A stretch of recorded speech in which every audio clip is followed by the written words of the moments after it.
Now the whole thing is that there's parasites on everything. That's the new thing. You can't eat it. It's sushi. You can't eat this. Everything that we eat is poison.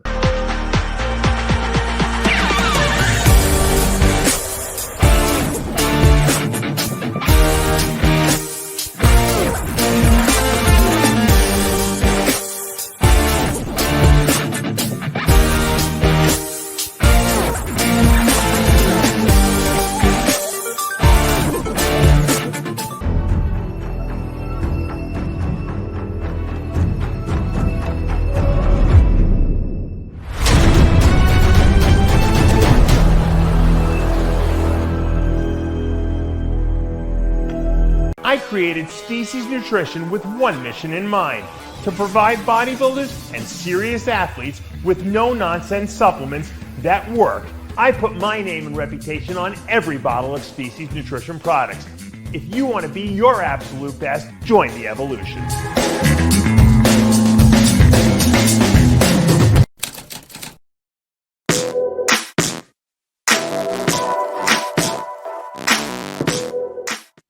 RX Television, RXMuscle.com. This is Ask Dave, your 30-minute question and answer show with Dave Palumbo. Whatever's on your mind, bodybuilding, non-bodybuilding, it is all on the table. Hope you are all well. If you haven't already done so, subscribe to this channel, hit the notification bell. You're not going to miss any of our show segments or updates. Right now on the channel, we have all new episodes of the After Hours podcast, Heavy Muscle Radio. We have some of our interview content that we did at the Dubai Muscle Show with Andrew Jack. The full interview is now live on the channel. Larry Wheels, we had a fun little 5-minute chat with him talking about his foray in a classic physique, hitting a vacuum at 285 pounds, his excessive weight gain, 55 pounds in 2 days or so, he says. That and a whole lot more. We have another one actually going up. It should be up right now by the time this video goes up with bodybuilding legends. I mean, we have Dexter Jackson, Flex Wheeler, Kevin Levrone, Dennis James, Victor Martinez. So, I mean, it's literal Mount Rushmore right there. That video should be live by the time this video is up. Again, if you haven't done so, subscribe, hit the notification bell. If you like what you're watching, hit the like button, comment below. And as always, we appreciate all of your support. The first two questions on this show are from the Dave Palumbo Experience app. Some really good questions here, Dave. I'm actually very impressed by sort of like the texture that people are trying to go for here in terms of gaining knowledge from your app. When posing, front, rear double, even mantis, what is the point of tucking the thumb?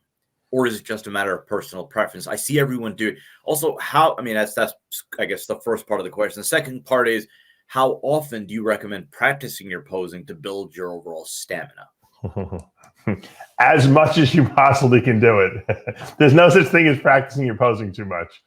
Most people don't do it enough. And it's very hard to start, when you're in the midst of contest prep. Because I know people, they don't practice their pose and then they get to be 4 weeks out from a show and like, oh, I better start. At that point, you're not learning anything new because you're brain dead. And it's funny. I was driving back from the gym today, and I do cardio ever since I had my cardiac surgery. I always do some cardio. I don't, believe me, it's not very high intensity, but I do 20 to 30 minutes when I'm at the gym doing my weights. So after my weight session, I'll do it. And I used to be a long distance runner, and you've heard the expression, the runner's high. Well, I don't know if it's something that you could learn, like a learned skill. But when I would run at a high intensity, I would get a crazy high after I was done from it. And I think that's really the addiction, part of the process of running. So when I do cardio now, even if it's low intensity, I'm just sitting there, I get into that, you get into that zone. Everyone knows what it is. It's like the first 2 minutes suck, and then you can go for ever after that.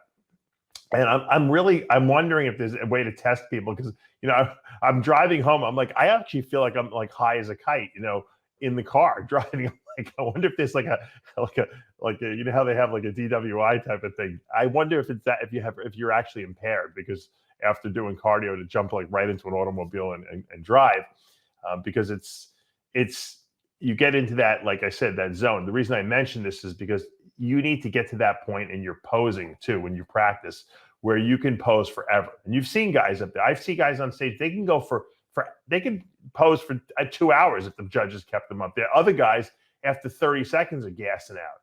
And the guys after 30 seconds that are gassing out are like the guys who never go and practice, running. They just show up at the race and they want to run. And of course, they're not going to do well because they're going to gas out. So the more time you can spend practicing your posing, in extended sessions. I'm not talking about, people think when I say practice posing, bicep, lats, they go side chest, they do all the poses and they're done for the day. See, I got it. I did it. I did my posing for the day. No, that's not. Posing is when someone's putting you through the poses. You're holding the poses for 30 seconds each.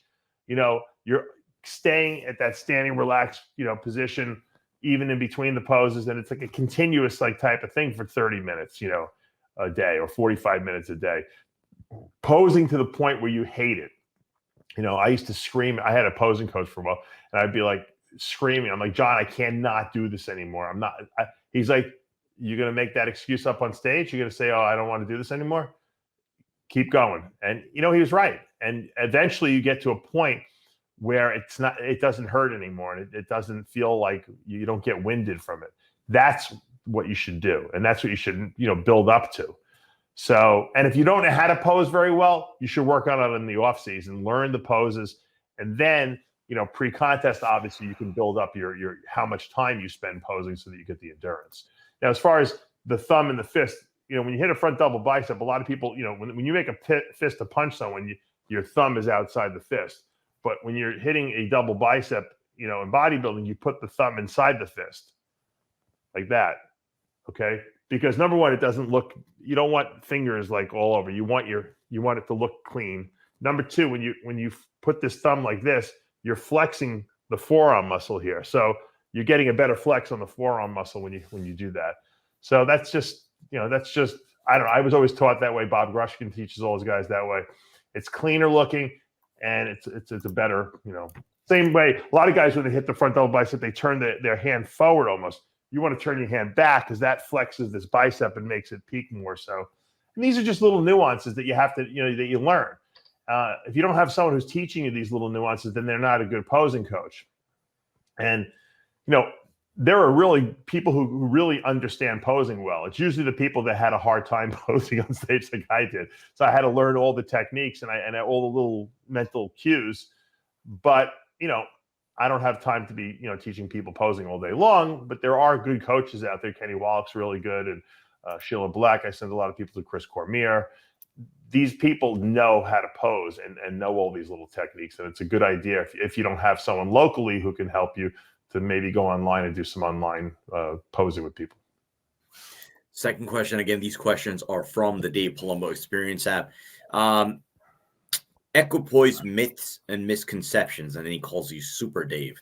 Can you share your opinion? I was discussing your mass PED protocol in the app with a gym buddy. Two things came up which we did not agree on. One, he believes that one has to, quote, front load EQ the first 2 weeks at double the dose you would do per week, as this will have serum levels peak faster. But in my opinion, no matter if you take 100 mg or 1000 mg, the half-life stays the same. So peak serum levels will stay reached at the same won't question. And then I guess the second part of it, he says that the minimum length of EQ should be at least 8 weeks because of the long half-life. But again, shouldn't peak serum levels be reached easily by 3-4 weeks? Yeah, it's you got to kind of understand what's going on. Yes, EQ does take a long time to build up in the system, just like DECA does, just like the long-acting testosterones do. So some people, don't have the patience to wait 2 weeks for the stuff to kick in, so they have to take something faster. Taking more of a long-acting compound is not going to make it peak faster. It's just once it does peak, you'll have a much higher peak. It's still going to take the same 2 to 3 weeks. Some people will take like D-ball pills, the first couple of weeks, just because they want to get something in their system right away. That's called more front load. That's called faster front loading, because you're putting a fast acting compound in there so that your body starts responding right away. But look, what's the difference? You really can't wait 2 more weeks for the stuff to kick in. And the ridiculousness of saying, let's say I do 6-week mini cycles. So I'll have guys do 6 weeks on one anabolic, and then with testosterone, and then we'll do another 6 weeks with the testosterone and another anabolic. Now, if EQ takes 2 weeks to kick in, okay, so you're thinking, all right, well, that means I'm only really doing 4 weeks. No, you're not, because you're getting 2 extra weeks on the back end. So if you're doing 6 weeks of it, okay, the first 2 weeks, you might not really have that much of an effect, but you're going to have week 7 and 8, you're still getting an effect from the EQ. That's why if you go to EQ to DECA, while the DECA is still kicking and the EQ is already there for an extra 2 weeks. So you're not losing any time, okay? And it doesn't matter if you start 2 weeks, if it takes 2 weeks for everything to kick in, because the testosterone's not kicking in for 2 weeks anyway. So, I mean, I don't know what people are in such a rush for. It's like, I think people try to want to make it like, I'm a scientist.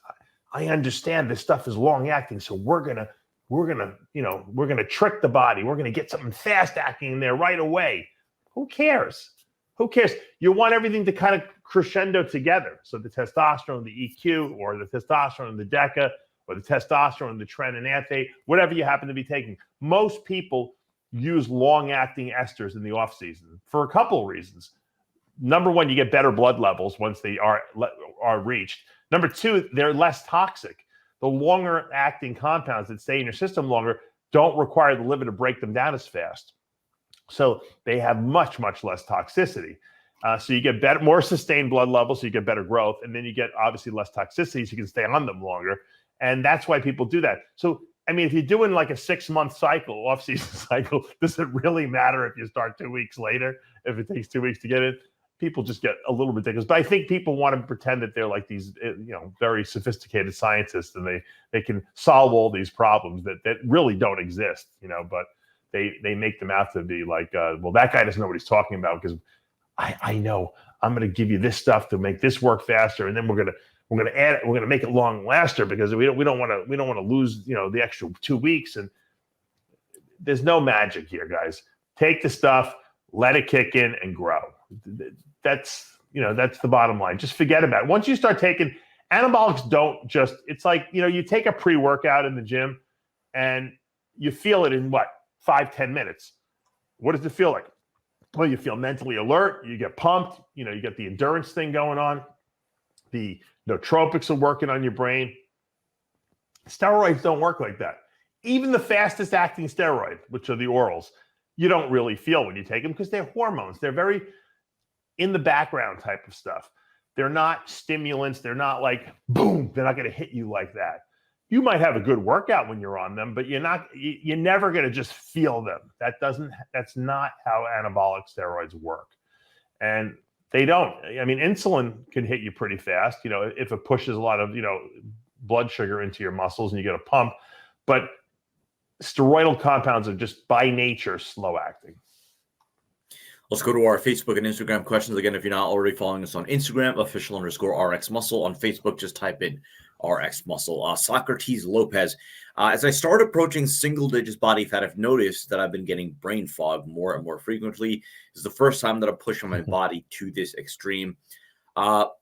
He's asking specifically for supplements to help, but what would you generally recommend for brain fog? And brain fog, I guess, when you were approaching that, low body fat total. I mean, I think what he's experiencing is fatigue and low blood sugar and all the wonderful stuff that comes with no body fat. When you have no body fat, it means you have no reserves, which means that while you're eating your meal and, right after that meal, you might get a little blood sugar boost and you might feel pretty good. And then 10 minutes later, you feel terrible, because there's nothing, your body has nothing left to sustain it when it's not eating, or when the food that you ate kind of gets metabolized. And that's normal. It's normal, not normal in regular life. It's normal in the sense that you should experience that. If you feel good all the time, that probably means that you still have body fat in you, and you're probably not in as good a condition as you think you are. So yes, when you get to that single digit body fat and you're very close to contest ready, you're going to feel terrible.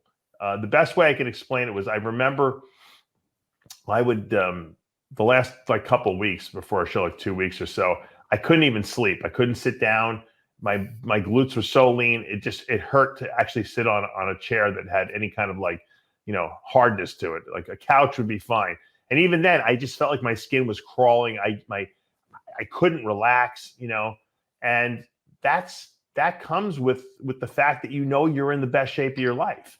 And a lot of people don't like that feeling, and that's why they don't go to that place, and why they don't train that hard and they don't diet that hard. Kevin Levrone and I talked about that. Kevin, people think Kevin was a genetic freak, but he would diet on fish and vegetables. He ate no carbs. That was his way of doing it. And he got in great shape that way. But it hurts that way. No one wants to do that. Everyone wants to, I want to be full. I want to be full. I don't want to be hungry. You got to be hungry. If you're not hungry, then you're not in shape. I can tell you that. And if you feel good and you feel like full of energy, like you can go to the gym and train for 3 hours, you're probably not dieting hard enough. Let's go to Marty Moonin. In regards to Lantis insulin, what doses should you start with, and how often should you take it on GH? I'm waking up with faster blood sugars between 100 and 110. Yeah, it's pretty high. I would recommend. I always start guys a little lower than for most people, like 30 to 40 I use per day is usually the sweet spot. For most bodybuilders that have pretty good size on. But I never start anyone. I always start people on 10 in the morning, 10 at night, which is going to be definitely too low. And then we build it up. So if you take 10 and 10 and then you come back with a blood sugar of like 96 the next morning, well, then we got to bump it up. We might go to like 18 and 8. I mean, we might go to, 13 and 13. The reason with Lantis you have to do it twice a day is because it's not a true 24-hour insulin. It doesn't last 24 hours. It lasts like 18 hours. So you need to get that. You need to do a double 2 doses. Whereas Toujeo and Tresiba are true 24-hour insulin. So you can actually take it once at night before bed. And in which case you would, I usually start guys at like around 20, which is, remember, if you take 2 doses of Lantis at 10 and 10, if you're going to take 1 dose a day, you're going to take 20. All the long-acting insulins are pretty much comparable in terms of dosage.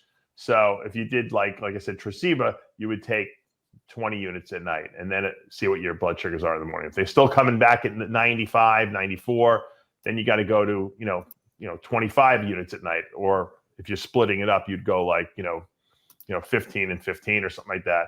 And you keep playing with it until you get the right dosage. As long as you're only upping it by 1 or 2 or 3 IUs, you're not going to, you don't really ever get low blood sugar from a long-acting insulin. It just doesn't happen. There is a slight little peak when you first take it. And that's why I tell people, I usually take it like right after, like I'll eat my dinner at like maybe 7 o'clock or something like that. I'll take my long-acting insulin that I take. And then I'll probably have another meal still like after, or a snack, not really a snack, like either a protein shake or like some Quest protein cookies or something like that later. And I never go low. Most people never go low from it, because even if you're taking an extra IU or 2, it's not going to really make a big difference. Whereas if you take a fast acting insulin and you do, even if you do 1 IU too much, you're going to go low and you're going to feel it. You'll have to actually eat something, but you will feel that. Whereas with a long acting, there's a smudge factor there, because we're not totally replacing everything that we're using. We're just kind of supplementing. Usually, for me at least, like around 30 units is perfect at night, and that covers the whole day. So that's like a 15 and 15 if I was going to take like Lantis. And I think it's really, I don't necessarily know if it's body weight, related. I think it's muscle mass related. Even though I only weigh 210 pounds, I have a lot of muscle mass and I have very little body fat. Whereas if you might weigh a lot, but you might not have as much muscle, you might not need as much as that. So you got to kind of have to play with the amounts. The key is just move it up in slow doses. I always, like I said, start with 10 and 10, and then move it up from there. If you're going to get like the Novolin N, which is what most people get from Walmart, it doesn't require a prescription.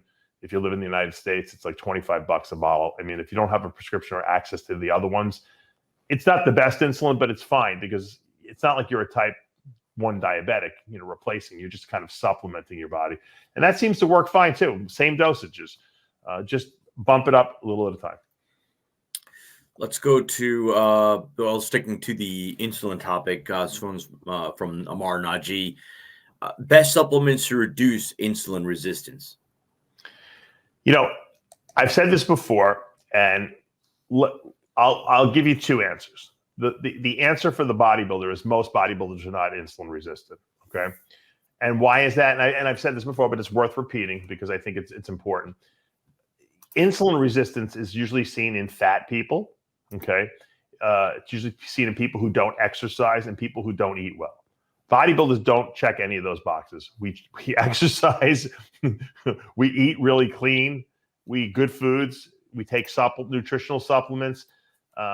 Fish oil is the best insulin sensitizer you can get is fish oil. So like if you already take like my Omega Lyze essential fatty acid supplement, you're not going to get any more insulin sensitivity with that. So most bodybuilders are very, very insulin sensitive, meaning that they're not insulin resistant. The reason they run high blood sugars is because they eat too much food, and too much compared to the average person we're talking about.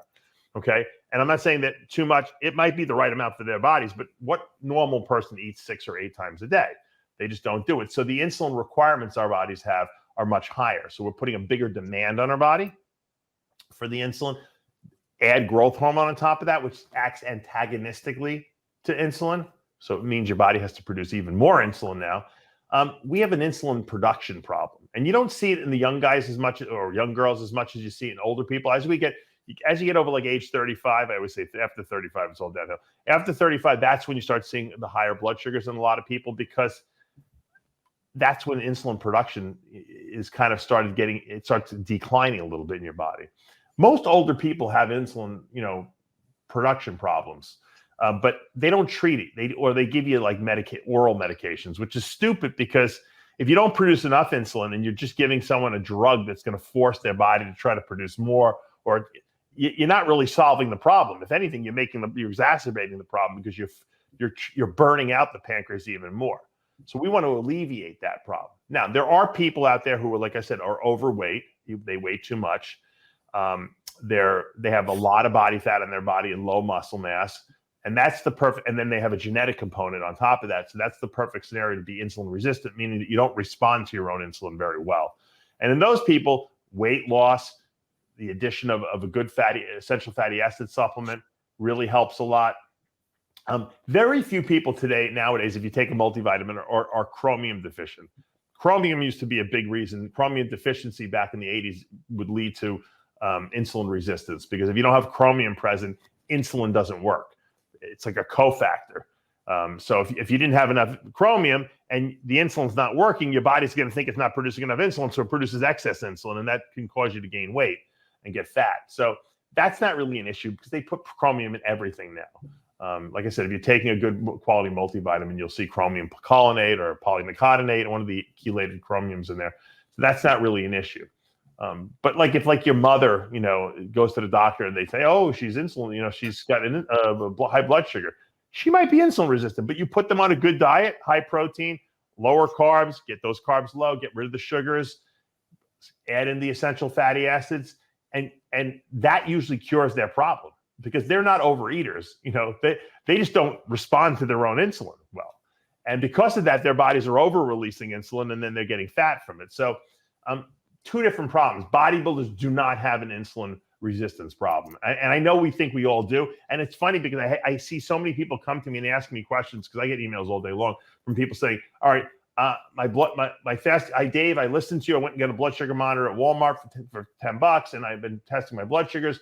My fasting sugars are high in the morning. So I started taking cinnamon and berberine and this thing, and then I'm on metformin, and it's not fixing it. Of course, it's not fixing it, because your problem is you don't produce enough insulin. It's not an insulin sensitivity problem.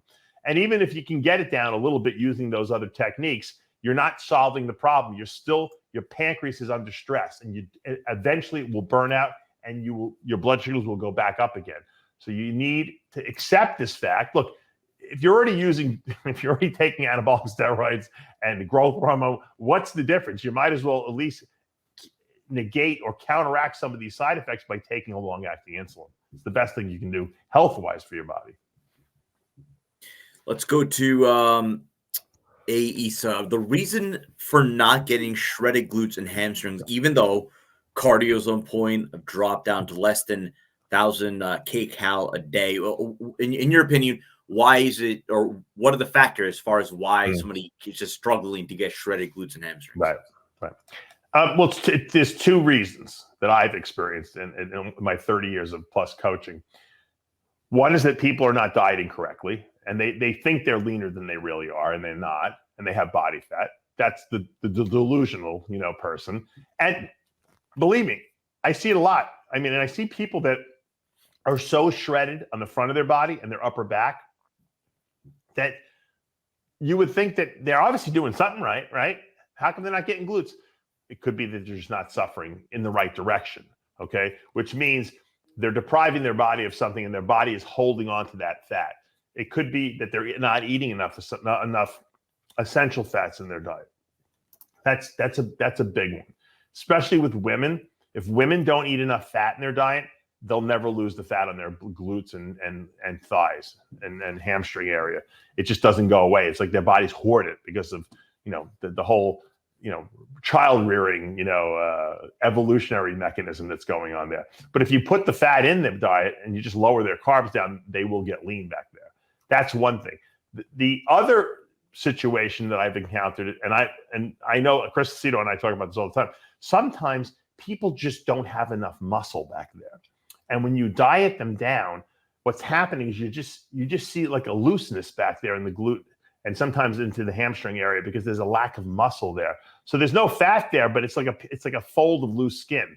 So they just don't have enough glute muscle and hamstring muscle to stretch that skin out. And so you keep dieting them harder, thinking that you're going to get glutes. And what happens is they just lose muscle and it looks worse actually. So that's a possibility because a lot of people don't know how to train their legs properly. They don't, when they do squats and they do, pressing movements, they don't do full range of motion. They don't engage the glutes properly. They don't open their legs up enough so they can't actually open their knees when they come down with a leg press or hack squat or a regular squat. And they're just not building muscle in the right area. And a lot of times I can fix that, with my people in the off season when I reteach them how to, and they have to kind of reteach themselves how to, do leg movements because they're just not doing them right. They have great front quads, but they are missing the rears.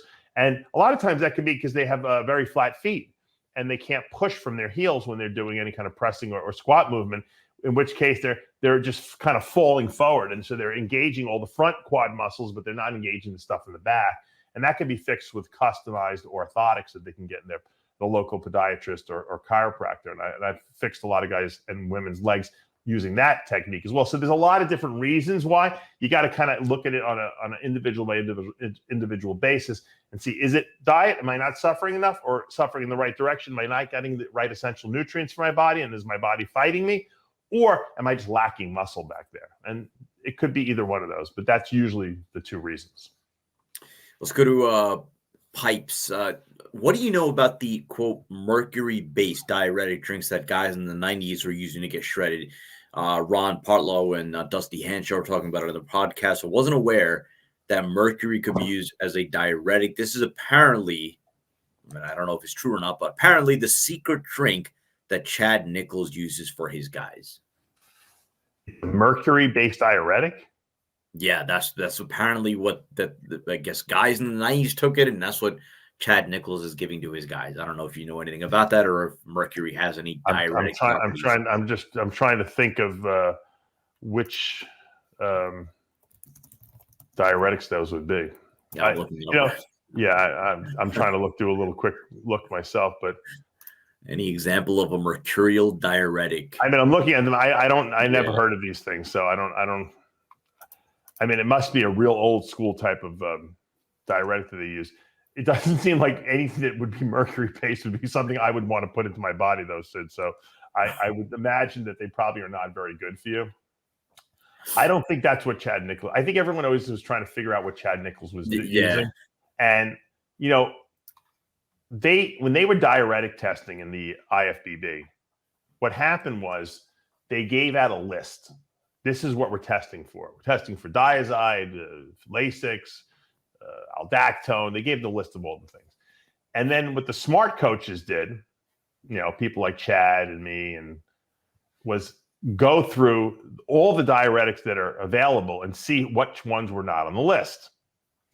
And one of the ones that wasn't on the list, I'm pretty sure, was Demodex. And so everyone started using that. And I'm pretty sure that's what Chad was using back in the day. Demodex wasn't on the list, meaning that you can use it and you wouldn't test positive for it because it wasn't on the list that they tested for.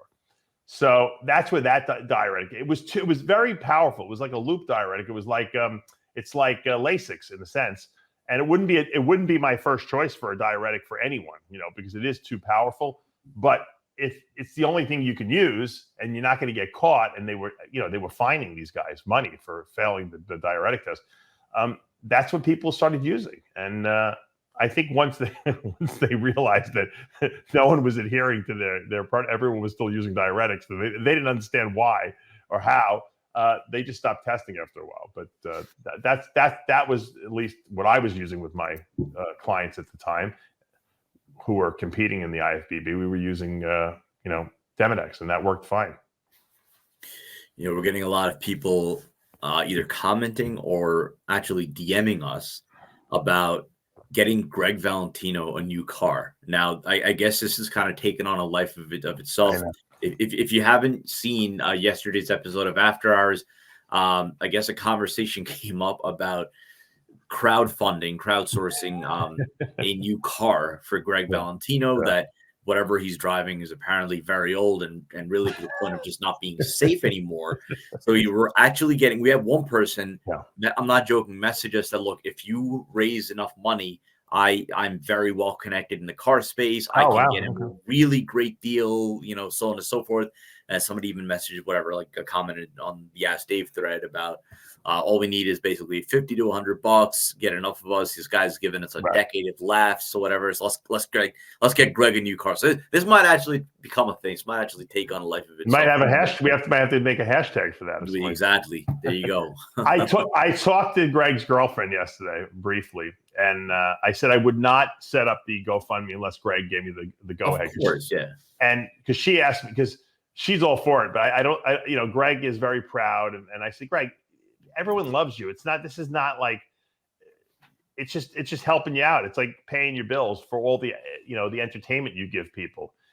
I said, you're too lazy to do your own YouTube channel. I said, and it's fine because you're at an age where you don't want to be bothered. But this is essentially YouTube financed, because people love to watch you on the show and they want to support you. And I know I want to, so let's do it. So hopefully he decides to allow me to put it up. And if he does, I think we'll raise the money very quickly, and then he can go get his new car.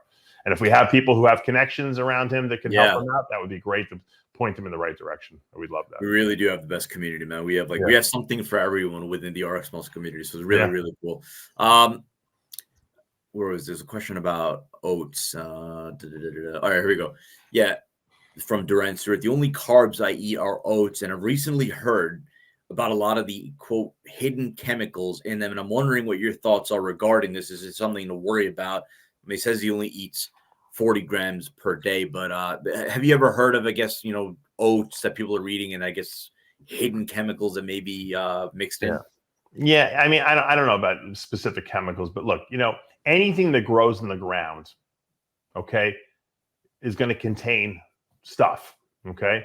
In California, they have a very high sensitivity level to that. They expect you to notate. There's something called Proposition 65, and they actually want you to notate if there's lead or this or that at very, very low levels that are never going to negatively affect your health, but and they're the only state that requires this. So that's why if you ever see on certain products, even our fiber product, anything that's grown in the ground, because psyllium grows in the ground, you got to put props. Most people, you don't have to. I actually technically don't have to because I have under 55 employees, which is, I know, a ridiculous rule. I put it on there anyway because I'm full transparency. And you have to put that on there. So there are, same thing with oats. Oats grow on the ground, right? So you're going to get lead and you're going to get arsenic and stuff like that. But they're in very, very minute amounts. I mean, nothing that would ever negatively affect your health. Worse than that, I mean, much worse than that. If you ever look at an oatmeal box or rice box, there's bugs in these things. Have you ever seen it? You ever open a rice box and seen little gnat like? Oh, things? Yeah. What do you do for that? Because I guess no. In our culture, we have this, I cook it. Okay, no, because we have I don't know if it's a brown people thing, but we have this very specific thing that in terms of soaking it, and I don't know, you can do that, but what? My feeling is there's a special type of leaf in there too. I don't know. But really? I don't know. There's a whole thing behind it. Yeah. I just cook the rice and I eat it. I don't give a. You know what? We must eat. Think about there's probably so many little bugs that we eat on a regular basis on fruits and stuff like that. It's impossible to clean everything. Yeah. Now now the whole thing is that there's parasites on everything. That's the new thing. You can't eat it. It's sushi. You can't eat this. Everything that we eat is poison. There's nothing safe. Probably the safest thing is McDonald's, at the end of the day, because it's all artificial. It's all like manufactured. It's all preserved. I think all those preservatives that McDonald's uses kills all the bugs and all the all the stuff in there. That's probably the safest thing to eat. It's crazy. I was having this conversation with Jason Huck when he was diagnosed with mercury poisoning. He thought he was eating so healthy, ate striped bass every day. He felt good. I'm eating fish and vegetables and he gets severe mercury poisoning from it. And he's like, now I'm eating like junk food. He goes, I eat like fast food now. He goes, and I'm healthier all of a sudden. It's absurd. It's just absurd. And I don't know if we're overreacting or no. Remember, we're all doomed. I don't know if we're all just doomed, Yeah, no. Who were we just talking about? Like about a year and a half. Dom Cardone, right? Dom Cardone. He was also mercury poisoning. Tapeworm, and he thinks he got it from sushi, right? He doesn't. Yeah, he doesn't know where he got it. But, right. But I mean, you could get it. There are, like I said, I don't know. I mean, why do some people get these symptoms and stuff, and then some people don't? I don't know. I really don't know why. And you can't live your life in fear. But it's important to eat right. There are some detoxifications you can do for these. Like any kind of like worms and stuff like that. You can deworming natural type supplements you can take that will kill off all those things in you. I think I've talked about one on one of the past shows. I don't remember the name of it now. I don't have it offhand, but I did a month of one or 2 months of one or something like that. And I didn't notice anything, but some people will actually notice like little dead worms in their poops, from taking this stuff. It's like, it's natural ingredients, but it seems to, somehow act as an protozoan or whatever. Parasite, anti-parasite type of situation. But like I said, I don't think if you're eating a couple bowls of oatmeal a day, you have to really worry about it. Yeah. I think you're all right. This one is kind of digging deep on you. It's from Espenberg. How many inches did your arms grow from synthol? What was your protocol? Appreciate the honesty. Yeah, I give out the synthol protocol. I used to sell the Chris Clark painless pumps. Excuse me, the Chris Clark's pump and pose, and then I also sold Steve DeLuca's painless pumps for years. But they both unfortunately died, and so I haven't been selling it anymore. I don't know the brands that are out there now. I'm not really too keen on, but I used it probably for about, I'm trying to think when Chris first came out with it, probably from about 98 to 04. So what is that, like 6 years? Because that was the second half of my career, pretty much I used it. And I definitely put probably about 2 inches on my arms from it, I would say, from regular use. The Chris Clark product was really good because it actually built muscle too. So the longer you used it, the more muscle you built. So it wasn't just the volumization from the product, but it was like it caused like a localized nutrient partitioning effect, because we're hyper feeding the muscle in that localized area, and it actually caused the cells to grow faster. And there's some pretty interesting research, there was, at least in Europe at the time, showing that they were doing MRI studies on people's arms, and they were showing that it was real muscle growing into they were doing before and afters, and then Chris got sick, and then I never heard about it anymore. But the protocol was basically, and I send it out for free to people. It was like 3 mLs in each bicep head, and then 3 mLs in the rear head of the tricep. And there was like a loading phase for 3 weeks, and then a maintenance phase. And it's one of these things, just like working out. If you don't do it regularly and you miss shots, and because you're like, oh, it hurts, and I don't want to do it, then it doesn't work as well for people. The people who apply it religiously and do it got really good results from it. And once again, it acts because it's volumizing the muscle, which we know is an anabolic stimulus for the muscle, but it also is feeding the muscle nutrients right into the area there. And evidently that nutrient partitioning effect is a real phenomenon, but that takes a while. Most of the size people see immediately is the volumization of the muscle with the oil. The reason why it works better than like the water-based stuff that was being sold for a while is because it stays there a lot longer. Whereas if you inject like a water-based, like, hyaluronic acid or something like that into the muscle, you get an initial swelling for maybe, half a day, and then the body absorbs all that water because it's water-based very quickly, and then it disappears. And that's why, and then you never really get any kind of permanent growth from that. So, once again, I know a lot of guys nowadays, because there really isn't any good legitimate product out there, are just putting the regular gear into their body parts. And we did that years before there was ever synthol. That's what we used to do. We would spot inject our arms, biceps, and triceps with like the testosterone or EQ, whatever we were using. And, people make fun of Gregg Valentino, but I know he's not a liar. He doesn't lie. He doesn't have it. He's like Lee Priest. They just don't lie. He never injected synthol into his arms. It was just testosterone, but he used an enormous amount of it. And I know it sounds almost incomprehensible, but I know him, and that's what he was doing. And so it works. I mean, you can use gear. It's just you don't want to put that much gear in your body, or you're going to toxify your body. And that's why the synthol was a much better solution, because you were not injecting all that extra drug into your body. But you can still spot inject with different anabolics and get decent, localized effect from it. You're just not going to get the same effect as putting, higher volume amounts like they use in synthol. If anyone wants, they can reach out to me and email me. I'll send you the protocol. Last one, only because, at the beginning of the episode, I referenced the interview with Larry Wheels that's now on the channel. He joked during the interview about how, in order for him to improve his prospects in classic physique, he may have to get calf implants. He was joking, but we do get a lot of questions about calves. And I think there are some that kind of are dejected in the sense where they feel like whatever they do, their calves, this question specifically is about that you can get shape, you can just never get them to grow. Your advice on growing calves? In hindsight, I could tell you what I did and why it worked.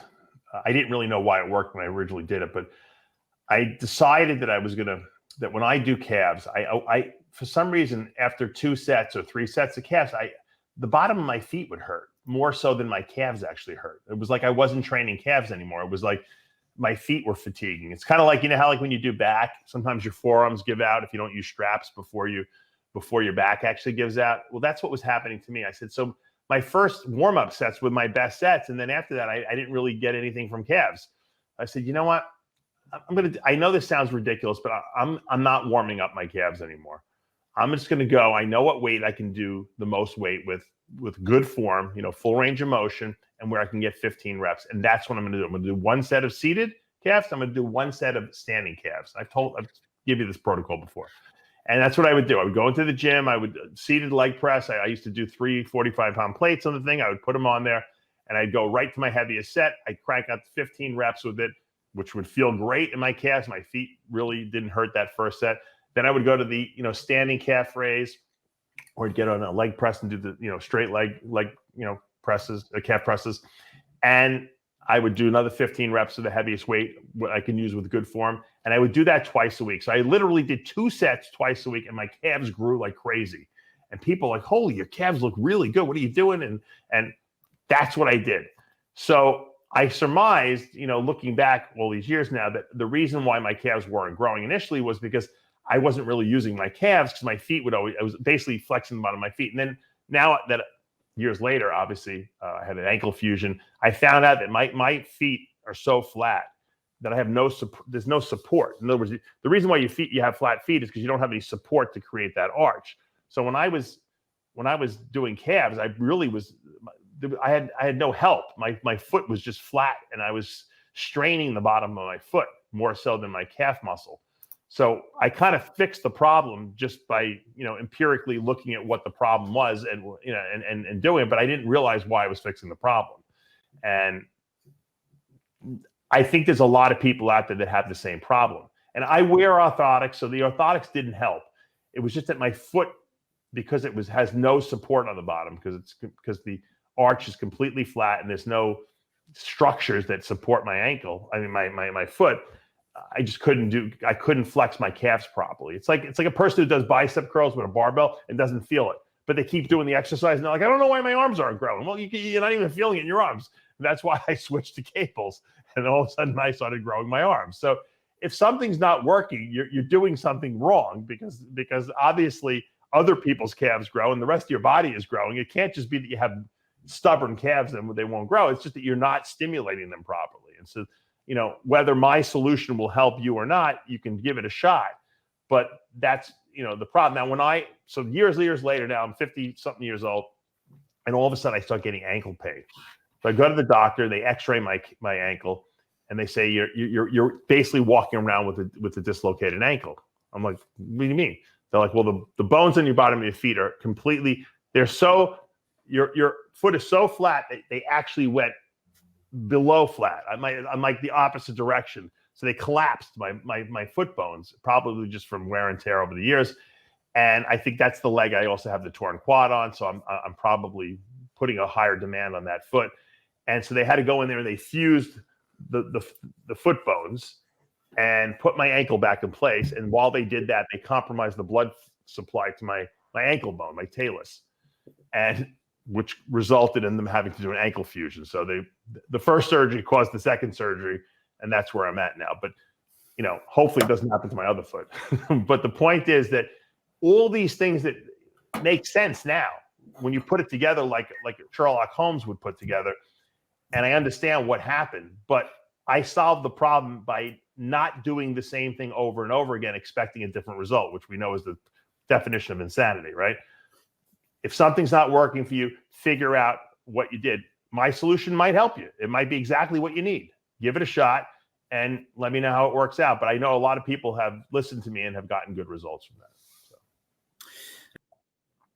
Episode of Ask Dave. Again, if you haven't already done so, subscribe below, hit the notification bell. All new episodes of the After Hours podcast, Heavy Muscle Radio, interviews from the Dubai Muscle Show, including with Flex Wheeler, Desert Jackson, Dennis James, Kevin Levroni, and Victor Martinez right now on the channel. If you like what you're watching, hit the like button, comment below. And as always, we appreciate all of your support. For Dave Palumbo, I'm Sadiq Faruqi. We'll see you next week.